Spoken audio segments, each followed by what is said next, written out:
আরব আমিরাতে সর্ববৃহৎ বাংলাদেশ উৎসব অনুষ্ঠিত হলো দুবাইয়ে। প্রবাসীদের এক আনন্দঘন পরিবেশে দুবাই শাবাব আল আহলিয়া স্টেডিয়ামে আবির বিজনেস অ্যাসোসিয়েশনের উদ্যোগে 60টি প্রদেশের প্রায় 700 জন প্রবাসীরা অংশগ্রহণ করেন এবারের ফল উৎসবে। বাংলাদেশের সুস্বাদু ও মৌসুমী ফলের সমাহার যেমন লিচু, কাঁঠাল, আম, জাম, তরমুজ, পেয়ারা, আনারস, আমলকি ও নানা ধরনের ফল প্রদর্শনের পর বিনামূল্যে বিতরণের মাধ্যমে বাংলাদেশ ফল উৎসবটি প্রাণবন্ত হয়ে ওঠে। আবির বিজনেস অ্যাসোসিয়েশনের সাধারণ সম্পাদক আলহাজ মোহাম্মদ ইয়াকুব সনিকের সভাপতিত্বে অনুষ্ঠানে প্রধান অতিথি ছিলেন বাংলাদেশ কনসুলেট দুবাই ও উত্তর আমিরাতের বিজনেস কাউন্সিলর আশিস কুমার সরকার। তিনি বলেন, এই ধরনের আয়োজন প্রবাসীদের মধ্যে দেশীয় সংস্কৃতি ও স্বাদকে ফিরিয়ে আনে।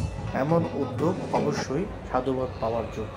দেশের যারা এখানে থাকেন তারাও আম পছন্দ করেন, সেটা যেমন আমাদের বাংলাদেশের ফ্রুটস এখানে ব্র্যান্ডিং হচ্ছে, পাশাপাশি আমাদের সংস্কৃতি, এই আমাদের যে ফলমূল খাবার অভ্যাস, এগুলো কিন্তু সংস্কৃতির অংশ। বাংলাদেশের সংস্কৃতিকেও কিন্তু আমরা এর মাধ্যমে তুলে ধরছি।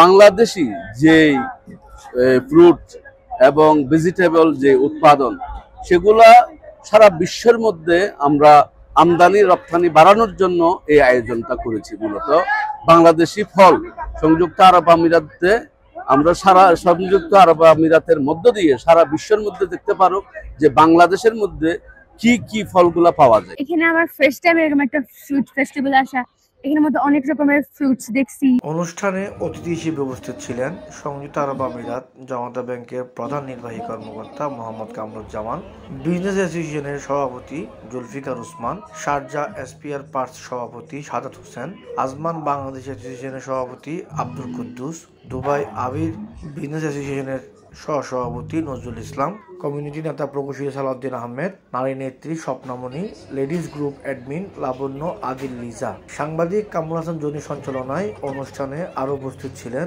আবির ব্যবসায়ী মুজিবুর রহমান মঞ্জু, মোহাম্মদ শাহেদ, মোহাম্মদ বুরহান, হাজি শওকত আলী, সিরাজ নওয়াজ। এছাড়াও অনুষ্ঠানে কমিউনিটি নেতা সেলিম রেজা, মোহাম্মদ জসিম, সিরাজুল ইসলাম নওয়াব, কামাল সুমন, মোহাম্মদ রাশেদ প্রমুখ উপস্থিত ছিলেন। উৎসবে দেশীয় ফলের প্রদর্শনীর পাশাপাশি ছিল সাংস্কৃতিক অনুষ্ঠান, চিত্রাঙ্কন ও কুইজ প্রতিযোগিতা। অনুষ্ঠানে অংশগ্রহণকারী প্রবাসী সাংবাদিকদের হাতে সম্মাননা শপথ তুলে দেন বিজনেস কাউন্সিলর। আয়োজকরা জানান, প্রবাসে বাংলা সংস্কৃতি, ঐতিহ্য ও ইতিবাচক কর্মসূচি তুলে ধরার ক্ষেত্রে সাংবাদিকদের ভূমিকার প্রতি সম্মান জানাতেই এই উদ্যোগ। ফল উৎসব আয়োজক কমিটির আহ্বায়ক আলহাজ মোহাম্মদ ইয়াকুব সৈনিক বলেন, প্রবাসেও আমরা যেন দেশের স্বাদ ও আবহাওয়া অনুভব করতে পারি, সে চেষ্টায় এই আয়োজন। ভবিষ্যতেও প্রবাসীদের সঙ্গে দেশীয় ঐতিহ্য ভাগ করে নেওয়ার এমন আয়োজন অব্যাহত থাকবে। উৎসব শেষে প্রতিযোগিতার বিজয়ীদের হাতে পুরস্কার তুলে দেন অতিথিবৃন্দ। গোলাম সরোয়ার, আরব আমিরাত।